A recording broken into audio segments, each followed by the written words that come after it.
महाराज ने दशम स्कंद के 29वें अध्याय से 34 अध्याय तक 5 अध्यायों में सुंदर दिव्य महाराज का वर्णन किया। तो देखिए महाराज 4:30 हो चुके हैं और अभी तक हम केवल महाराज प्रसंग में ही अटके हुए। कुछ तो आप लोगों ने विलंब करा दिया, बहुत समय के बाद आप सभी आए और बीच में जो पहुंचे भी थे तो आपस में आपकी वार्तालाप ही खत्म नहीं होती।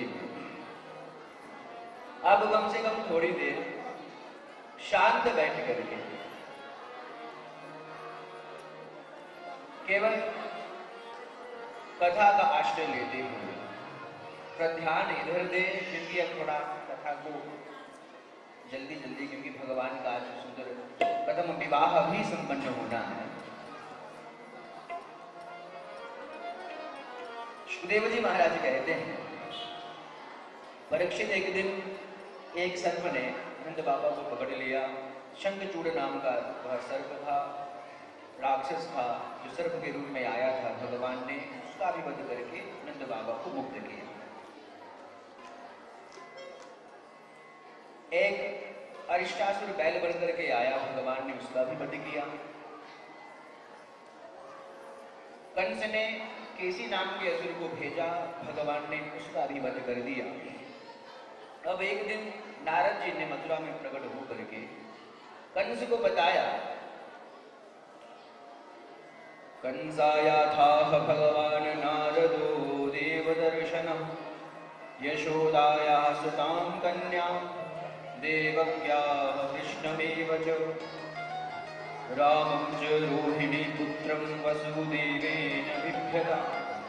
सारा रहस्य श्री नारद जी महाराज ने राजा कंस को बता दिया कि महाराज इसे आप नंद यशोदा का पुत्र मान रहे हैं, कृष्ण को, वह वसुदेव देवकी का पुत्र है। वसुदेव जी महाराज मध्यरात्रि के समय उसे गोकुल में छोड़ करके आ गए थे। कंस को बड़ा क्रोध आया, मन में विचार करता है कि मैं स्वयं जाकर के उनको वहीं पर मार डालूंगा। लेकिन नारद जी कहते हैं तुम वहां मत जाओ, अक्रूर जी को भेजो और बलराम कृष्ण को मथुरा में बुलाओ और यहाँ बुला करके उनका वध करो। कंस मान गया, श्री अक्रूर जी महाराज जी को बुलाया। अक्रूर जी को हाथों में हाथ पकड़ करके बड़े परम मित्र की भांति कहा कि मित्र तुम गच्छतंद व्रजं तत्र सुतावानगदुन्दुभे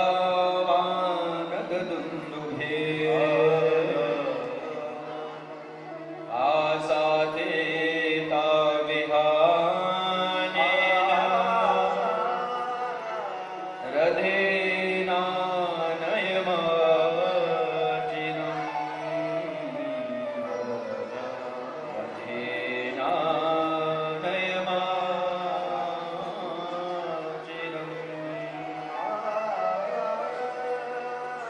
अक्रूर जी को कंस कहता है, मित्र तुम शीघ्र ही ब्रज में जाओ और नंद के जो पुत्र हैं कृष्ण बलराम, उनको अपने साथ मथुरा में ले आओ।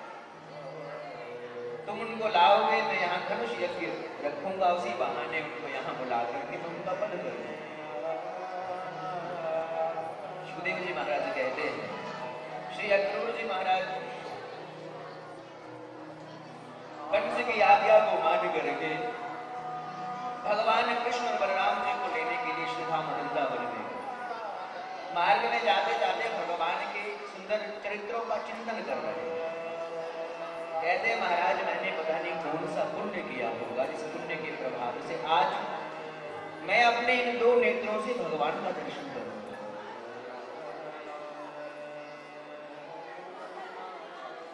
रथेन गोकुलं प्राप्ता सूर्यश्चास्तगिरिं नृपा।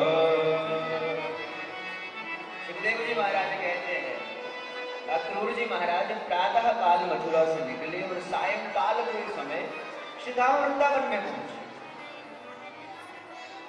सायंकाल के समय जैसे ही भगवान का दर्शन किया, तदर्श कृष्णं रामं च व्रजे गोदोहनं गतौ वेदनीलाम्बरधरौ शरदम्बूरुहेक्षणौ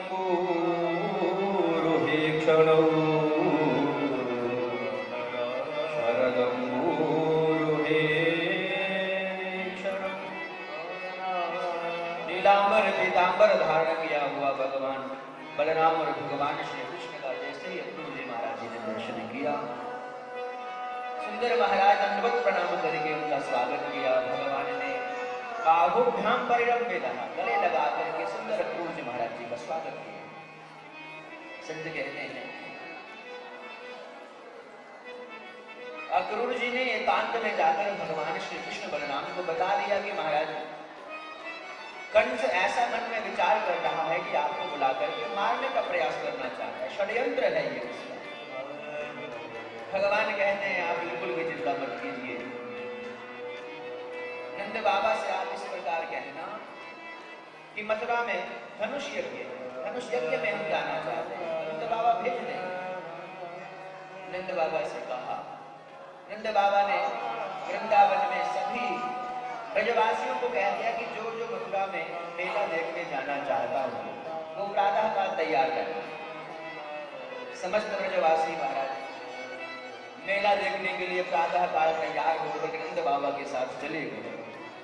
इधर भगवान श्री कृष्ण बलराम जी के साथ जैसे ही अक्रूर जी महाराज के रथ पर सवार हुए, जैसे ही बैठने लगे तो महाराज गोपियों को जैसे पता चला कि भगवान ब्रज छोड़ करके जा रहे हैं, तो महाराज गोपियां व्याकुल होकर के भगवान को ढूंढती हुई रथ के पास आकर के खड़ी हो गई। गोपियां कहती हैं अहो विधाता तव नाम चिंतया संयोज्य मैत्र्या प्रणयेन देहिना। हे विधाता, वास्तव में तुमने कोई भी दया नहीं। ब्रह्मा जी को खूब खरी सुनाने लगी गोपी, कहती है महाराज यदि आप में दया होती तो आप क्या हमारे साथ इस प्रकार व्यवहार करते? यदि आपने किसी से विक्षोभ करवाना होता है तो उससे मिलवाते ही क्यों? अरे महाराज, यह जो कृष्ण और बलराम है ये हमारे समस्त ब्रजवासियों के दो नेत्र हैं। बताओ, इस अक्रूर को भेज करके, इसका नाम तो अक्रूर है लेकिन इसका कर्म महाराज क्रूर वाला है। हमारे इन दोनों नेत्रों को निकाल करके ये ले जा रहा है। महाराज गोपियां संत कहते हैं ब्रह्मा जी को बातें सुनाने लगे। एवं ब्रुवाणा विरहातुराभिषं ब्रजस्त्रियः कृष्ण विषाक्तमानसा यस्यज्जलज्जा मृदुस्म सुस्वरम् गोविंद दामोदर माधवेति।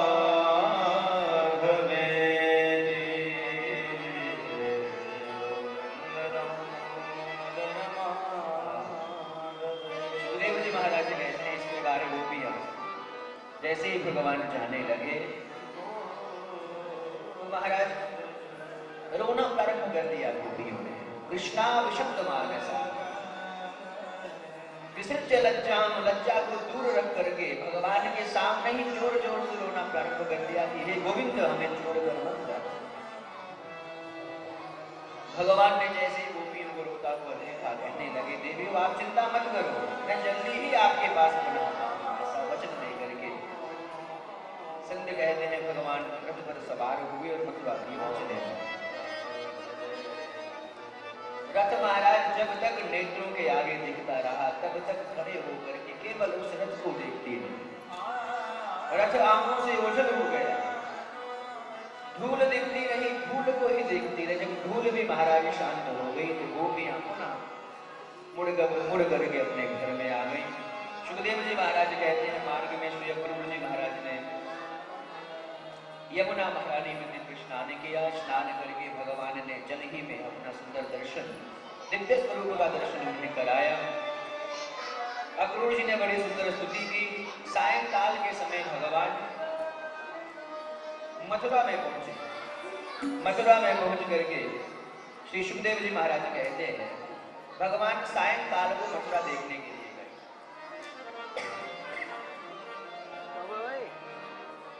मथुरा का दर्शन जब भगवान बांके बिहारी लाल करने लगे, संत कहते हैं महाराज इस गली में भगवान चले जाते हैं। मथुरा की जितनी भी स्त्रियां हैं अपने अपने घरों के अट्टारिकाओं पर चढ़ करके छत पर खड़े होकर के केवल भगवान का दर्शन करती है। और भगवान जिसको केवल मात्र एक निगाह भर के देख लेते हैं, वही स्त्री अपने आप को कृतकृत्य मानती है कि भगवान ने मेरी ओर आज झांक करके देखा। भगवान मथुरा का भ्रमण करते हुए सभी नर नारियों को प्रसन्न करते हुए श्री सुखदेव जी महाराज कहते हैं सामने एक रजक दिखा, एक धोबी दिखा। उस धोबी के पास राजा कंस के सुंदर सुंदर वस्त्र थे। भगवान ने हास परिहास में कहा महाराज यह वस्त्र हमें दे दो, हमारे मित्र मंडली इनको पहनना चाहते। तो धोबी बड़ा नाराज हुआ महाराज। ईदृशान्नेव वांसांसि नित्यम गिरि बने चला। अरे तुम लोग वनवासी हो, तुम्हारे लिए ये वस्त्र इन वस्त्रों के योग्य तुम लोग नहीं हो। भगवान को बड़ा क्रोध आया। रजगस्य कराग्रेण शिरः कायादपातया। महाराज एक थप्पड़ मारा, उस धोबी की गर्दन को भगवान ने उड़ा दिया। संत बताते हैं कि यह वही धोबी है जो रामावतार में जिस धोबी ने भगवान पर अपशब्द कहे। मथुरायां द्वापरान्ते रजकः स बभूव कुवाक्य दोष शान्त्यर्थं तं जघान हरि स्वयं। तो भगवान ने इसलिए मथुरा में आकर के सबसे पहले धोबी को मारा। वस्त्र अपनी मित्र मंडली को दिए, कहा धारण करो। आगे गए तो एक दर्जी मिला महाराज। उसने कहा प्रभु मुझे भी सेवा का मौका दीजिए। यह जो इतने बड़े बड़े वस्त्र हैं मैं इनको आपके शरीर के अनुसार बना देता हूँ। कुछ ही क्षणों में महाराज उस दर्जी ने राजा कंस के बड़े बड़े वस्त्र मित्र मंडली के शरीर के अनुसार बना दिए। भगवान बड़े प्रसन्न हुए। दर्जी को कहा कोई वरदान मांग लो। दर्जी कहता महाराज मुझे कुछ वरदान नहीं चाहिए, बस केवल आपकी कृपा मुझ पर बनी रहे, इतना ही वरदान दीजिए। तो संत कहते हैं भगवान ने दर्जी को खूब आशीर्वाद दिया। तो संत हास परिहास में बताते हैं कि आज भी ब्रज में दर्जियों पर भगवान की वैसी ही कृपा बरस रही है। जितने का कपड़ा नहीं महाराज उससे दोगुनी युवा सिलाई लेते। तो भगवान का ही आशीर्वाद है जो फलीभूत हो रहा है। संत कहते हैं सुखदेव जी महाराज बताते हैं भगवान थोड़ा और आगे बढ़े। सुदामा एक माली मिला, उसने सुंदर मालाओं के द्वारा भगवान की सेवा करी, भगवान को मालाएं धारण कराई।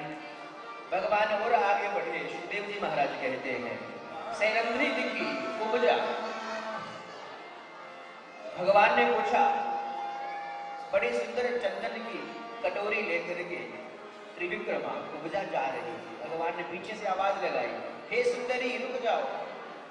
महाराज उपजा ने जीवन में आज पहली बार यह संबोधन सुना कि सुंदरी। पीछे मुड़कर के देखा कि मुझे कौन सुंदरी कह रहा है। प्रश्न पूछा कि महाराज आप कौन है? वह उपजा कहती है दास्यास्म्यहं सुंदर कंस सम्मता त्रिवक्त्रनामायनलोककर्मणि। महाराज मैं राजा कंस की सैरंध्री हूँ, दासी हूँ। त्रिविक्रमा मेरा नाम है, कुब्जा 3 जगह से मैं टेढ़ी हूँ। लेकिन महाराज मेरे हाथों के द्वारा घिसा हुआ चंदन महाराज कंस को बड़ा अच्छा लगता है, मैं उनके लिए चंदन की सेवा करता हूँ। भगवान बड़े प्रसन्न में कहा देवी यह चंदन हम भी लगाना चाहते हैं, यदि आपकी अनुमति हो तो यह चंदन थोड़ा सा हमें भी प्रदान कर दो। कुब्जा कहते हैं महाराज यदि आप आज्ञा दें तो मैं अपने हाथ से ही आपके माथे पर चंदन लगाना चाहती। भगवान ने कहा सुबह से शीघ्र जल्दी कीजिए। सारा का सारा चंदन कुब्जा ने भगवान के मस्तक पर लगाया। श्री बलराम जी के मस्तक, समस्त इतनी भगवान की मित्र मंडली थी, सबके मस्तक पर उस चंदन की सेवा की। ब्रजवासी कहते हैं कृष्ण अब इस त्रिविक्रमा को भी कुछ दे दो। मित्र मंडली हंसते हुए कहती है कि कृष्ण तुम भी 3 जगह से टेढ़े हो, और यह भुजा भी 3 जगह से टेढ़ी है, त्रिविक्रमा है, तो तुम इसे क्या दोगे? बोलते मैं कुछ ना कुछ देता हूँ। संत कहते हैं भगवान श्री कृष्ण भुजा के पास खड़े हुए, उसके पांव पर अपना पांव रखा, एक हाथ उसकी ठोड़ी पर रखा और एक हाथ कमर पर रखा। जैसे ही हाथ कमर पर रखा तो संत कहते हैं, श्री बलराम जी महाराज पीछे से कहते हैं, कृष्ण ध्यान रखना, ये मथुरा है, ये वृंदावन नहीं है। महाराज देखते ही देखते भगवान ने एक झटका लगाया तो मुकुंद स्पर्शनाथ सद्यो बभूव प्रमदोत्तम। महाराज भगवान मुकुंद के स्पर्श मात्र से वह त्रिविक्रमा अत्यंत सुंदर हो गई, बहुत सुंदरी हो गई। भगवान के चरणों में प्रार्थना की कि प्रभु कभी मुझे सेवा का अवसर दीजिए। भगवान ने कहा अभी समय नहीं है, तुम्हारे पास में अवश्य आऊंगा। भगवान और आगे बढ़े तो दिव्य धनुष दिखा, धनुष की सेवा में सुरक्षा में बहुत सारे सैनिक थे। भगवान ने देखते ही देखते उस धनुष को भी तोड़ दिया। जैसे ही महाराज धनुष के टूटने की ध्वनि राजा कंस के कान में पड़ी तो महाराज व्याकुल हो गया, क्योंकि वरदान था जो इस धनुष को तोड़ेगा तो कंस वो तुम्हें नहीं छोड़ेगा। मध्य रात्रि में महाराज नींद नहीं आई, आपातकालीन बैठक बुलाई, शल दोषल इत्यादि जितने भी महाराज पहलवान थे सबको बुला करके मीटिंग में कहा कि महाराज कृष्ण आ गया है, अब वो मुझे नहीं छोड़ेगा। कुबड़या पेड़ हाथी को महाराज मदिरा का पान कराया गया, द्वार पर खड़ा कर दिया गया, षड्यंत्र बनाया गया कि भगवान जैसे ही प्रविष्ट होंगे कुबड़या पेड़ हाथी उनको मार डालेगा। लेकिन भगवान जैसे ही द्वार पर पहुंचे प्रातः काल, सुखदेव जी महाराज कहते हैं भगवान ने महावत को कहा हाथी को हटाओ, हमें भीतर जाना है, नहीं तो मैं इसे यम साधु भेज दूंगा, महाराज यमलोक को भेज दूंगा। नोचेत सकुंजरम पाते नयामी यम साधनम। लेकिन महाराज महावत नहीं माना तो भगवान ने देखते देखते कुबलया पेड़ की हाथी की सूंड को पकड़ा, महाराज घुमा करके आकाश से पृथ्वी पर पटक करके मारा और उसका भी भगवान ने मर्दन कर दिया। सुखदेव जी महाराज कहते हैं उस कुबलया पेड़ हाथी के दोनों दांत निकाल करके भगवान कृष्ण और बलराम जी ने अपने कंधों पर रखे और महाराज उसी सभी के देखते देखते भगवान उसी दशा में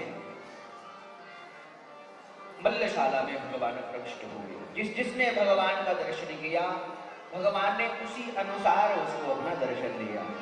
संत कहते हैं महाराज जाके रहे भावना जैसी, जाके रहे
महाराज बड़े बड़े योद्धाओं ने जब भगवान का दर्शन किया तो लगा महाराज बहुत बड़े योद्धा इस मल्लशाला में प्रविष्ट हो गए।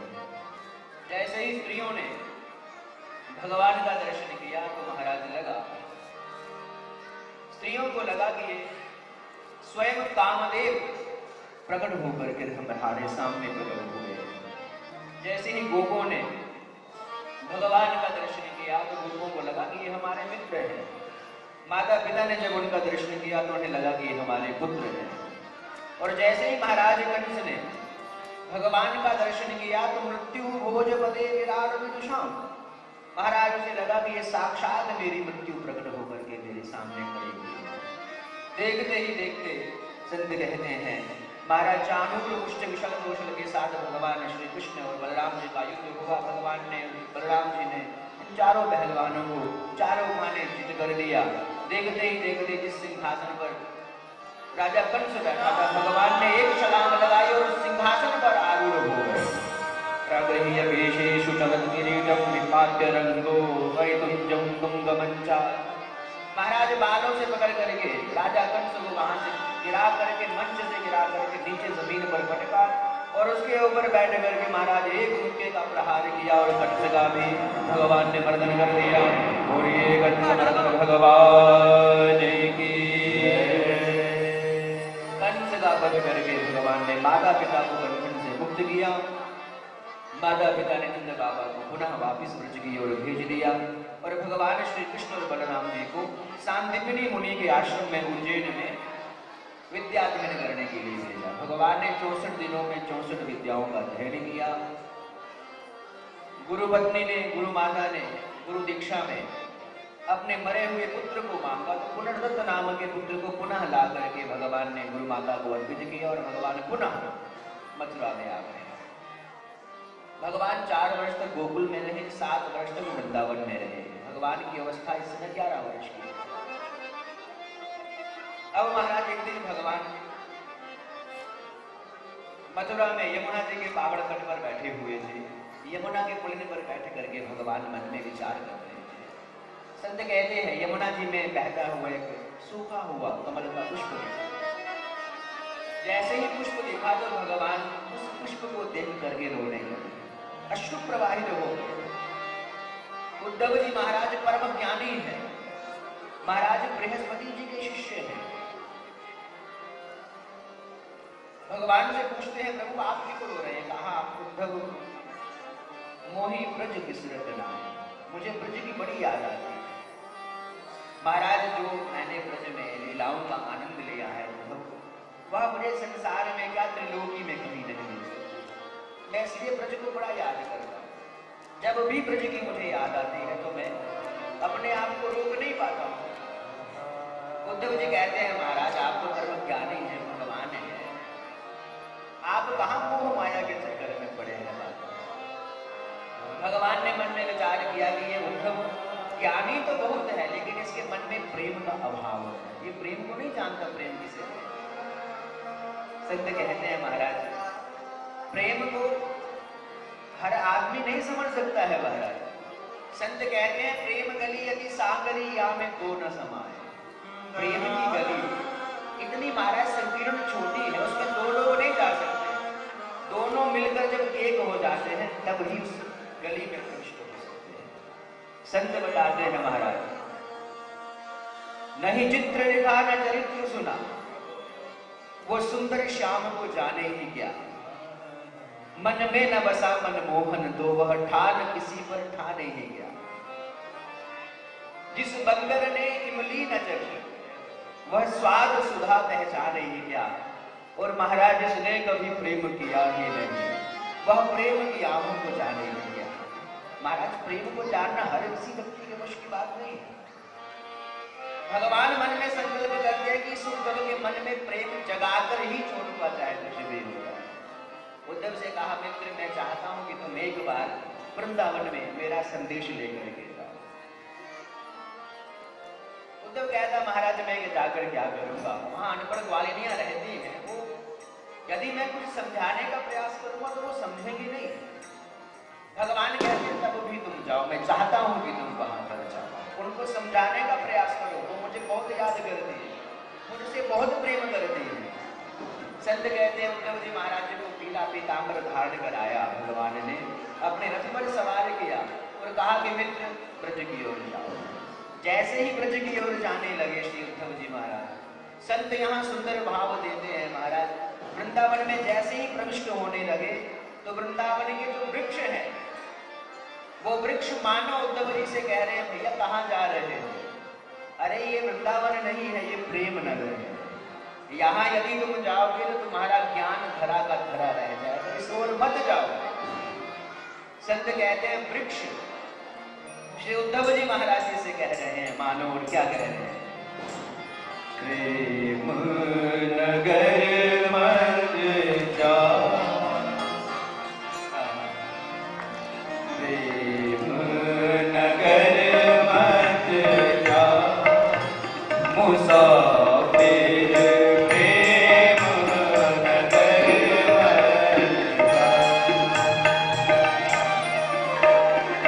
प्रेम नगर मत जाओ, मुसाफिर प्रेम नगर मत जाओ, मत जा रे प्रेम नगर मत जाओ, मुसाफिर प्रेम नगर मत जाओ, ओ मुसाफिर नगर मत जाओ, मुसाफिर प्रेम नगर मत जाओ। हरे प्रेम नगर का पथ कठिन है, प्रेम नगर का पथ कठिन है, प्रेम नगर का पथ कठिन है, प्रेम नगर का पथ कठिन है, प्रेम नगर का पथ कठिन है, प्रेम नगर का पथ कठिन है।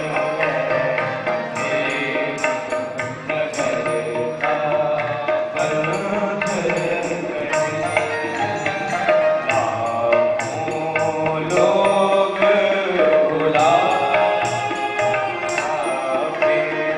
प्रेम नगर मत जा रे प्रेम नगर मत जा, मुसाफिर प्रेम नगर मत जा, मत जा रे प्रेम नगर मत जा, मुसाफिर प्रेम नगर मत जा, मत जा रे प्रेम नगर मत जा, मुसाफिर प्रेम नगर मत। संत कहते हैं श्री उद्धव जी महाराज भगवान के कहने पर श्री ब्रज की ओर आए। ब्रज में सायंकाल के समय पहुंचे, नंद भवन में गए। नंद बाबा को लगा जैसे कृष्ण आया। महाराज बड़े प्रेम से उन्हें हृदय से लगाया। श्री उद्धव जी का दर्शन किया, पास बिठाया। पूरी रात्रि केवल बातों में व्यतीत हो। उद्धव जी समझाने का प्रयास करते हैं कि न माता न पिता तस्य न भार्या न सुता दया, नात्मीयो न परश्चापि न देहो जन्मैव च। कि महाराज जिसे आप अपना पुत्र बांधते हैं उसका ना कोई माता है, ना पिता है, ना भाई है, ना बंधु है। वो किसी का पुत्र नहीं, किसी का पिता नहीं, वो तो परम पिता परमात्मा है। नंद बाबा कहते हैं मैं कैसे मानूं, वो हमारा ही पुत्र है, इन्हीं हाथों में खेल खेल कर वो बड़ा हुआ है। तुम कहते हो भगवान भगवान है, परमात्मा है, परमात्मा भयभीत नहीं होता। अरे मैंने कितनी बार देखा है कि यशोदा मैया जब उसे लाठी लेकर के मारने का प्रयास करती है तो भयभीत होकर के वो मेरे पीछे आकर के छुप जाता था, फिर मैं उसकी रक्षा करता था। इसलिए वो कोई परमात्मा परमात्मा नहीं है, वो मेरा पुत्र है। पूरी रात महाराज इसी में व्यतीत हो गई। संत कहते हैं प्रातः काल हुआ, उद्धव जी महाराज को लगा कि मुझे यमुना महारानी में जाकर के दिव्य स्नान करना चाहिए। गोपियों ने जैसे ही नंद भवन के बाहर रथ को रखा हुआ देखा, एक गोपी कहती है कि लगता है दोबारा अक्रूर आया है। दूसरी गोपी कहती है कि अक्रूर आकर के क्या करेगा, हमारे कृष्ण ने उसके स्वामी को मार डाला, तो अब अक्रूर यहाँ क्या करने आएगा। एक गोपी कहती है कि हो सकता है अपने स्वामी की पिंडदान करवाने के लिए हम लोगों को ले जाना चाहते हैं, इसलिए आया। किम साधिष्यति अस्माभिर्भरतो प्रेतस्य न स्मृतम्, अवश्य पिंडदान हम लोगों से करवाना चाहते हैं, इसलिए अक्रूर को दोबारा भेजा होगा। संत कहते हैं श्री उद्धव जी महाराज जैसे यमुना जी के तट पर गए, सभी गोपियां श्री राधा रानी जी को घेर करके वहीं पर बैठी हुई थी, आपस में सुंदर सुंदर चर्चा चल रही थी। श्री उद्धव जी महाराज ने सुंदर चर्चाओं को सुना, तब तक सुखदेव जी महाराज कहते हैं एक घोड़ा श्री राधा रानी जी के चरण के ऊपर आकर के घूमने लगा, तो गोपियों ने बड़ा सुंदर भ्रमर गीत गाया। मधुभुगितव बंधु मा स्पृशांघ्रिं सपत्न्या कुजविलुलित माया माला कुंकुमश्मश्रुभिर्नम बहदुमधिक मधुपतिस्तन्मानिनां प्रसादं यदुदधिगडं यस्य दूतस्त्वमिकृ। ये हम जानते हैं तुम उसी कृष्ण के दूत हो, हे मधु, हे भौरे, हमारे अंगों का बिल्कुल भी स्पर्श मत करो। गोपियां आपस में वार्तालाप करते हुए कहती हैं ये जो कृष्ण है ये वास्तव में बहुत छलिया है, इसने हम स्त्रियों के साथ तो हमेशा ही हमेशा कपट का व्यवहार किया। एक गोपी कहती है कि बताओ दो भाई थे बाली और सुग्रीव, इस दुष्ट ने एक के साथ मित्रता करी और दूसरे को चोरी छुप करके मार डाला, ये बहुत दुष्ट है। एक गोपी कहती है कि शूर्पणखा इनके रूप पर आसक्त होकर के, इनके रूप माधुर्य का सुंदर दर्शन करके, इन पर आसक्त होकर के इनके पास प्रणय निवेदन करने के लिए गए, लेकिन महाराज इन्होंने स्त्रियों के साथ तो हमेशा ऐसा ही व्यवहार किया। अरे नहीं पसंद थी तो मना कर दे, लेकिन अपने भाई को कह करके महाराज शूर्पणखा के नाक कान काटे, ये हमेशा स्त्रियों के साथ ऐसा ही व्यवहार करते। एक गोपी कहती है कि महाराज बलि ने इनके रूप माधुरी पर प्रसन्न होकर के इन्होंने 3 पग भूमि का इन्हें दान किया, लेकिन इस छलिया ने महाराज विराट रूप धारण करके सारा का सारा बलि को ठग लिया। तो ये हमेशा इसका स्वभाव ही ऐसा है। जैसे ही महाराज उद्धव जी महाराज ने गोपियों के मुख से ये सुना कि वही राम, वही कृष्ण, वही वामन सब एक ही है, तो महाराज उद्धव जी महाराज इस ज्ञान का अभिमान करके आए थे, तो समझ गए कि ये गोपियां कोई अनपढ़ गोपियां नहीं है, मात्र ग्वालिनियां नहीं है, ये भगवान के पूर्व जन्म को भी जानती हैं। तो महाराज सभी गोपियों के चरणों में श्री उद्धव जी महाराज प्रणिपात हो गए।